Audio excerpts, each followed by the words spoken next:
So it's it's June 15th. Sorry, it's June 14th. 26. About exactly a year ago, I recorded something silly and small and threw it up there. I didn't leave it up there in the end, but tried my hand last year at throwing some songs on there, on the internet, YouTube, whatever. But I don't know.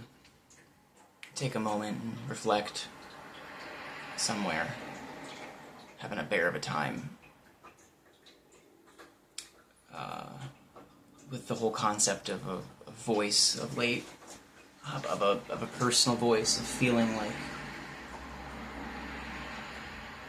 like you're expressing yourself or your own whatever. You know, remarkably successful from a very materialist. You know, I got the boxes checked. I got my job. I got a 9 to 5 for corporate, for a decent company. You know, all that jazz. My kids are awesome. They're healthy, happy. I think. Got an awesome family. But yeah. Anyway, yesterday I was at a funeral for one of my oldest, I think actually, he is my oldest existing remaining friend. One of my oldest, I guess, yeah. His mom passed away fairly recently. And she was someone I knew very well. He was like his house was the first sleepover I went on. I think it was like 5th grade. Like outside of my neighborhood at the time. It was like a big deal. It was very sudden too. I just met him at summer camp recently. Not the point. But yeah, I met her a long time ago. But he and I were very kindred souls. So throughout high school, like he and I would do extracurricular theater stuff together. So, you know, his mom and my mom would do the trading off, doing the rides and stuff. But she was awesome. He's awesome. She's awesome, and she adored him. But yeah, her funeral was yesterday. And it was wild because I've heard Terrence McKenna talk about it, but it's not his concept. Strange attractors, right? Those points in space or time that inexplicably seem to have a Jungian synchronist vibe to it, where it pulls, it attracts things to it, that center of mass or gravity or time or whatever center it is. This funeral was a strange attractor in a social sense, where I expected it to be well populated, a lot of people there and stuff, but it was a really interesting juxtaposition of a lot of different cross sections of my personal life story onion, but the whole world around me, the local world around me, if you will. It brought together a lot of disparate, or I would have thought or said or claimed or believed to be kind of unrelated or unlinking pieces, and it helped me appreciate to some extent the way history and lineage arcs through time subtly behind the surface, but it's the scaffolding under which events take place. Just to see the families that were present there, and where my experience of those families interacted via the kids in high school, but then to realize it was far beyond that, that these were generations at play. This was the karmic culmination point. The strange attractor was what it was, predicated on these, I don't know, other points, these histories, these narratives, these stories that I know nothing about. All of this brings me back to what I've actually been chewing on lately, and it wasn't just today or yesterday at the funeral or talking to my buddy, my business partner about this recently too.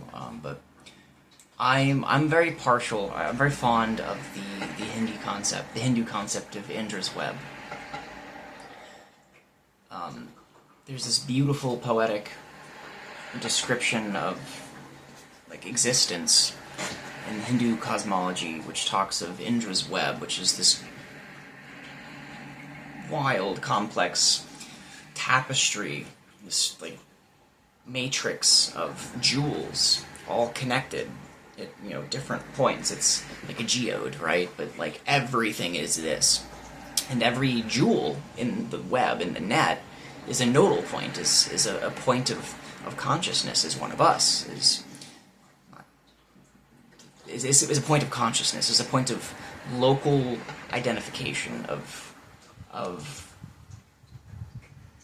some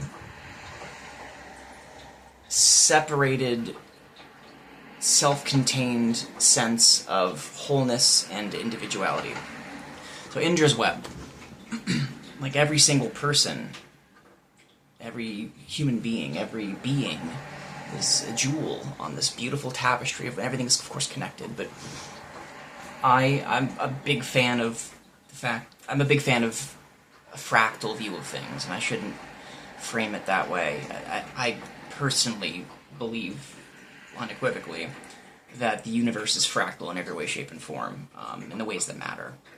When we talk about Indra's web, for example, I look at the fractal application of Indra's web in my head is every single person, every life, every self. Oh, I'm sitting here thinking, and I'm talking to bullshit, whatever. That's a point on the web, but it fractionates down. It goes to another dimension.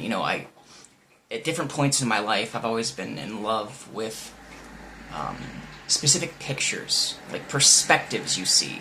So there's a person's life, right? There's the unique perspective of their life, of their experience, birth to death, whatever, their experience. But then in that experience, there's all these innumerable cross-sections of flash frames of what they saw or what they were feeling. There's these moments in time of what it was like to be them or to be you in that moment and what you're seeing. And I've always, been fascinated by that to a certain extent.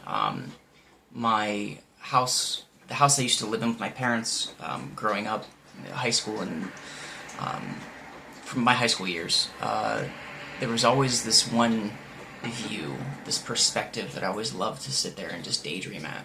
But I would sit in my computer chair, in the corner of my room, and I would look across my room, and there was a window above my bed, and I would always look out in the bed, and through my window it was this Rorschach dancing trees, arms and things, and from that angle, I just always enjoyed musing on what that imagery was. And I think I've always been fond of photography as an art, because in many ways I feel like good photography it's the art of capturing that, the art of capturing what it is to be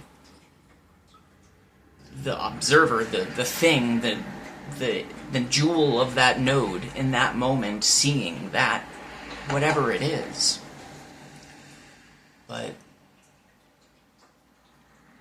the funeral kind of, all these different people, all of these different jewels that weren't necessarily immediately linked that I could discern, and then realizing, again, the history component, like all the different jewels, the sub-jewels of the jewels, of the different perspectives they had of their life. Oh yeah, I just learned that she dated so-and-so, who's actually my uncle, like shit like that, going on left and right yesterday, like, of course.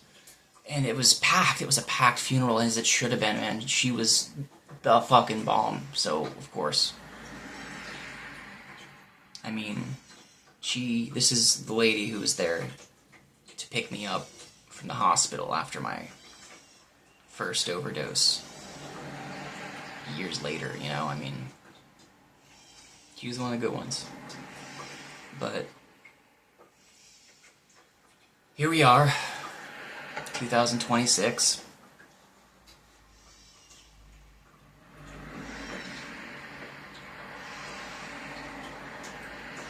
Oh no. I think I'd like to find my way to feeling like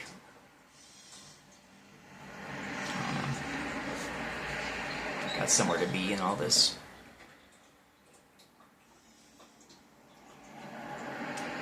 Happy almost solstice. My wife and kids have gone to the beach for the week. Wish me luck. Got orientation for school, starting school back up in the fall. 30 fucking mid-30s. Don't want to be a corporate shill the rest of my life. At least I'm confident in that. And I don't want to be a drunk or a smackhead anymore either. Well, not anymore, but I haven't been either of those things in quite a long time. But I don't want to be a corporate shill or those other things that I've been before. So I don't want to go back to those things, which is how the corporate shill part is really manageable, which I frankly think is... That's not... It's a conversation for another time, but... Yeah, so... Off to school in the fall, again. But, Alright, happy Sunday. Be well.